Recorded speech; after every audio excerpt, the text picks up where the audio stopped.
Choisis, attends. Avant que le monde n'attire ton attention ailleurs, accorde-moi un moment sincère. Je veux que tu penses à la dernière fois que quelqu'un t'a regardé comme si tu étais insignifiant. Tu connais ce regard.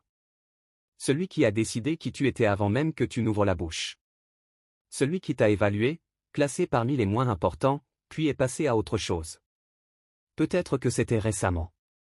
Peut-être que c'était il y a des années et que tu le ressens encore lorsque tu fermes les yeux. Garde cela un instant. Non pas pour te blesser. Parce que ce soir, ce souvenir précis va devenir la porte d'entrée vers quelque chose qu'on ne t'a jamais dit. Il y a une raison pour laquelle être méprisé t'a toujours blessé plus profondément que les autres. Il y a une raison pour laquelle cela touche un endroit que la plupart des gens ne possèdent même pas. Et ce que je vais te révéler l'explique et renverse complètement la perspective. Reste avec moi encore quelques minutes. Ne détourne pas le regard. Si cette chaîne n'a pas encore trouvé une place chez toi, abonne-toi maintenant et active toutes les notifications.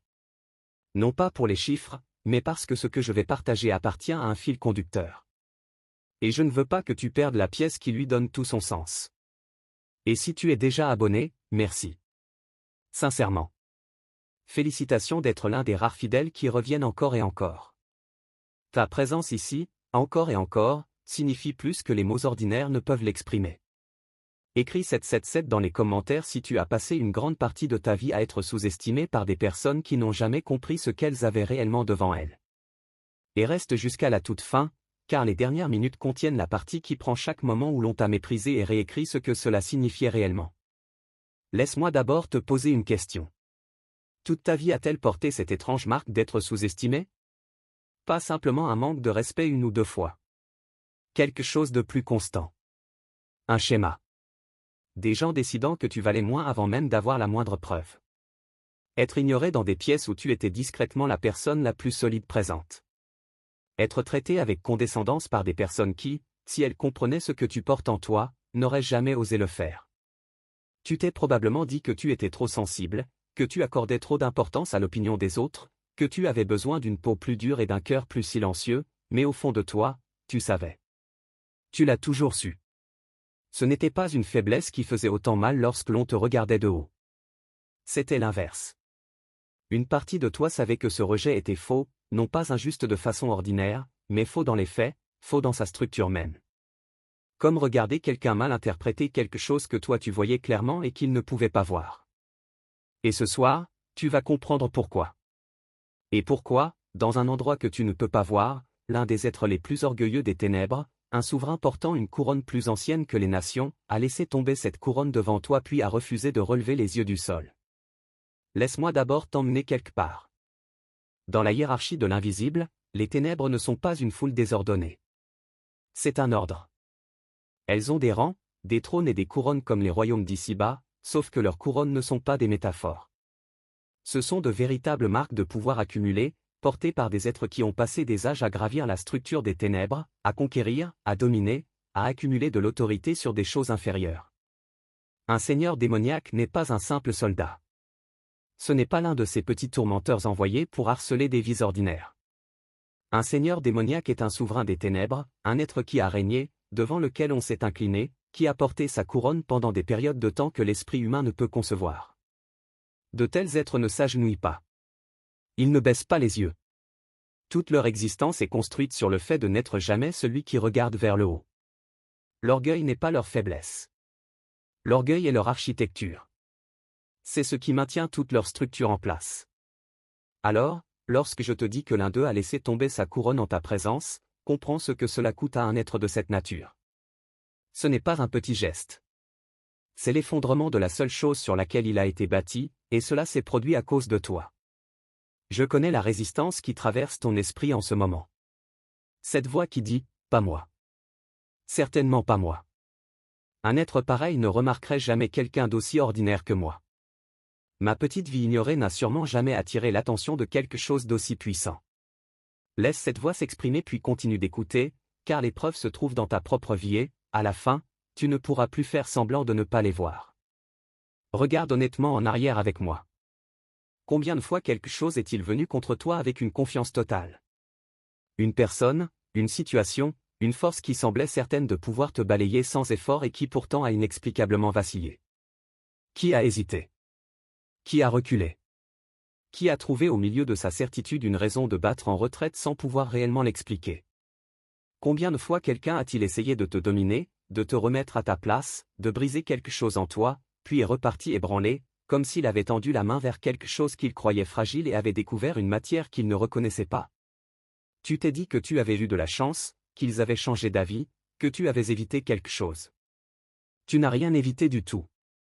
Ils ont rencontré quelque chose en toi pour lequel ils n'étaient pas préparés, et les versions les plus puissantes de cette opposition, celles qui agissaient bien au-delà de ce que tu pouvais voir, l'ont rencontré aussi. Et cela leur a fait la même chose qu'aux plus petits, sauf que les enjeux étaient plus élevés et la chute plus grande. Un seigneur démoniaque est venu contre toi comme il l'avait fait contre d'innombrables autres, certains de lui, couronnés, s'attendant à dominer, et il s'est heurté à quelque chose qu'il ne pouvait même pas classer. Pour ceux qui sentent quelque chose se soulever de leur poitrine pendant qu'ils écoutent, du contenu exclusif les attend dans la description et dans le commentaire épinglé ci-dessous. Respire un instant. C'est le centre de tout. Maintenant, je dois te dire exactement ce qui s'est passé lors de cette rencontre et pourquoi la couronne est tombée. Un seigneur démoniaque n'attaque pas comme les plus petits. Il ne harcèle pas, ne murmure pas et ne tourmente pas sans cesse. Il arrive avec une forme de certitude, une pression conçue pour faire ressentir à une âme sa propre petitesse de manière si complète que l'âme se rend avant même qu'un véritable combat ne commence. C'est son arme, pas la force. La domination. La capacité de vous faire accepter, au plus profond de vous-même, que vous lui êtes inférieur, et de vous gouverner à travers cet accord. Cela a fonctionné sur des empereurs. Cela a fonctionné sur des personnes célèbres et puissantes. Elle entre dans une âme, applique ce poids écrasant de supériorité et attend que l'âme se plie. Elle est entrée dans la vôtre, et le poids n'a pas porté. Non pas parce que vous l'avez repoussé avec une technique particulière. Vous ne vous souvenez probablement même pas consciemment du moment. Cela n'a pas porté parce qu'il n'y avait rien en vous qui soit d'accord avec elle. Tout le pouvoir du Seigneur démon dépend d'une âme qui, quelque part à l'intérieur d'elle-même, accepte le verdict qu'elle est inférieure. Et lorsqu'il a imposé ce verdict contre vous, il a trouvé en vous un endroit qui n'avait jamais accepté une seule fois d'être inférieur à quoi que ce soit. Un refus silencieux et immuable au centre même de votre être, qu'aucune pression ne pouvait amener à consentir. Voici ce que cela provoque chez un être dont toute l'autorité repose sur la domination. Lorsqu'un seigneur démon exerce tout son poids sur une âme et que l'âme ne s'incline pas, ce poids n'a nulle part où aller. La pression qu'il envoyait revient vers lui. L'être qui n'a jamais échoué à dominer se retrouve soudain en présence de quelque chose qu'il ne peut ni gouverner, ni effrayer, ni rabaisser. Et à cet instant, la hiérarchie de l'invisible accomplit quelque chose que les ténèbres ne peuvent empêcher. Elle se corrige. Dans l'invisible, une couronne ne reste sur une tête que si celle-ci peut porter le rang qu'elle représente. Au moment où ce seigneur démon s'est tenu devant une âme qu'il ne pouvait pas dominer, sa prétention à la supériorité est devenue fausse, et une fausse couronne ne peut demeurer. Elle est tombée, non parce que vous l'avez renversée, mais parce qu'elle ne pouvait plus rester sur une tête qui venait d'être révélée comme inférieure à l'âme qui se trouvait devant elle. Puis vint la partie presque insupportable à imaginer. Il ne levait pas les yeux. Un être qui avait regardé tout le monde de haut pendant des siècles ne pouvait pas lever les yeux pour croiser les vôtres. Non par respect. Il est incapable de respect. À cause de quelque chose de pire pour lui. L'incapacité de regarder vers le haut une âme qu'il était venu mépriser. Car lever les yeux aurait été reconnaître pleinement et pour toujours que l'ordre s'était inversé. Que celui qui était venu régner se trouvait désormais au-dessous de celui qu'il était venu gouverner. Alors il gardait les yeux fixés au sol. La couronne à ses pieds. Figé dans la seule posture que toute son existence avait été construite pour ne jamais adopter. Vous avez fait cela. Non avec une arme. Non avec une prière dont vous vous souvenez. Par le simple fait structurel de ce que vous êtes. Une âme qui refuse d'accepter d'être inférieure. Debout devant un être dont le seul pouvoir était de faire accepter aux âmes leur infériorité. Vous ne l'avez pas senti se produire parce que les ténèbres ont veillé à vous laisser les résidus. La douleur d'être sous-estimé. La blessure d'être regardé de haut. Afin que vous continuiez à avancer dans votre vie en vous sentant petit aux yeux des autres. Sans jamais savoir que, dans l'endroit qui compte le plus, le souverain le plus orgueilleux des ténèbres n'était même pas capable de lever le visage pour vous regarder. Maintenant, repensez à tout cela. Et regardez votre vie se retourner complètement.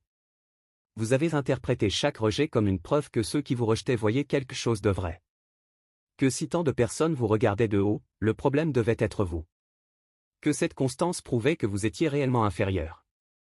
Retournez la situation. Et si ceux qui vous regardaient de haut ne voyaient pas clairement? Ils faisaient exactement ce dont les ténèbres avaient besoin. Et si chaque rejet n'était pas un verdict sur votre valeur, mais une stratégie destinée à vous empêcher de ressentir le rang que vous détenez réellement? Et si vous aviez été méprisé avec une telle constance précisément parce qu'une âme comme la vôtre, si elle réalisait un jour à quelle hauteur elle se tient réellement, n'accepterait plus jamais d'être gouvernée par quoi que ce soit d'inférieur à elle? Ils ne vous regardaient pas de haut parce que vous étiez en dessous d'eux. Ils vous regardaient de haut parce que quelque chose avait besoin que vous gardiez les yeux baissés. Afin que vous ne remarquiez jamais que les choses les plus puissantes dans les ténèbres sont incapables de lever les leurs en votre présence. Et voici ce que l'ennemi s'efforce le plus de cacher. Une ancienne parole a été écrite il y a longtemps. Dieu a choisi les choses faibles du monde pour couvrir de honte les fortes, et les choses humbles, les choses méprisées, les choses considérées comme rien, pour réduire à rien celles qui sont. Les méprisés, les oubliés, ceux qui sont considérés comme insignifiants, choisis délibérément, non malgré le mépris qu'ils subissent mais à travers lui, afin que lorsque le renversement se produira, personne ne puisse se tromper sur l'endroit où la véritable autorité était cachée depuis le début. Vous n'avez pas été oublié par accident. Vous avez été caché volontairement,